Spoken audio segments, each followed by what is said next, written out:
Anyway, so back at it. So for part 2, so accountability, holding the two, says when two agree, so it shall be done. That's in the Bible and in a lot of ancient writings, I think. Can't quote me on that, but you know, you can quote me. You can do whatever you want. It's a free country. But if two agree, so shall it be. I believe that that's the subconscious and the conscious. I think that's just us. If those two entities actually agree, and you know, we had to have both of those consciouses. You know, the one just makes sure your heart beats. Yeah, but sometimes we have to change that subconscious, because you know it's gonna tell you that. What are you doing? It's gonna tell you that yeah, that's uncomfortable. Don't do that. Somebody told you shouldn't do that. And that's what takes the time. So you have the trauma. It changes your subconscious where you don't think you have any control, but you do. As long as you focus on it. And that's going within. So you have to change that. I'm no good.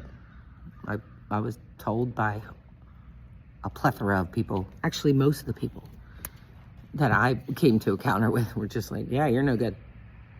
From the way my feet looked, you got that. You act like your grandmother. I love my grandmother. But it was in a negative way. Trust me when I tell you, it was like, you know, when I got my nose pierced, would you really want to bring any more attention to that big old nose of yours? It's only getting bigger, right? Our noses just keep growing.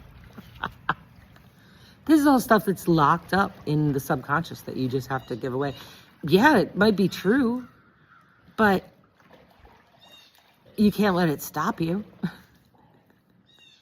Yeah, all those things might be true, but it was fed with a negative, you know, negative adder that made me decide that, you know, I wasn't worthy. I wasn't worthy of having, you know, strength. I wasn't worthy of having money. I wasn't worthy of having love. I wasn't worthy of anything. Tomorrow I turned 52. So here we go. Like, this is when you start working on it. After 50, I guess. Some people go earlier, you know, because, you know, they come with a life-changing moment, like maybe losing your life. Ah! Thank you. Thank you. Say hi. Pretty girl.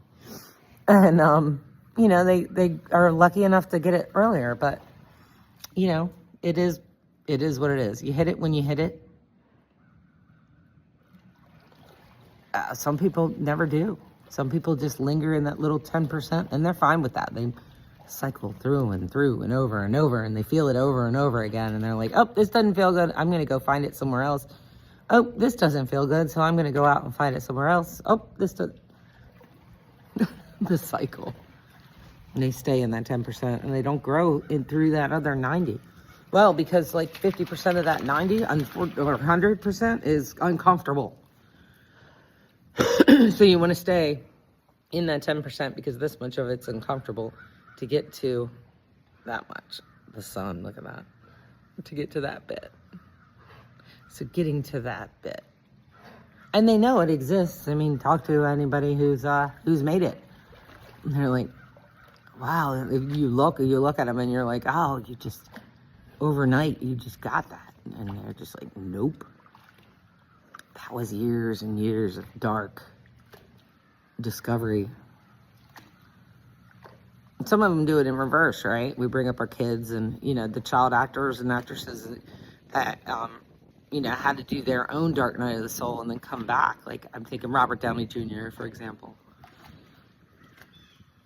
You know, somebody saw that he was amazing, said he was amazing, pushed him that way, and then he had to go through it himself because it's one-on-one. It's not what your family did to you. It's not what people said to you. It's the one-on-one, which is you and you. It's you versus you. Terrible, but it's true.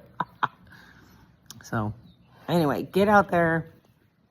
do the blocking, do the goals, put it all in a little book, and implement. Just implement 1% this week. Implement 10% next week, and just try to follow your plan and just see and play with it, because it's not anybody else's fault. Unfortunately, it's your fault. Unfortunately. So let's go do it. Bye.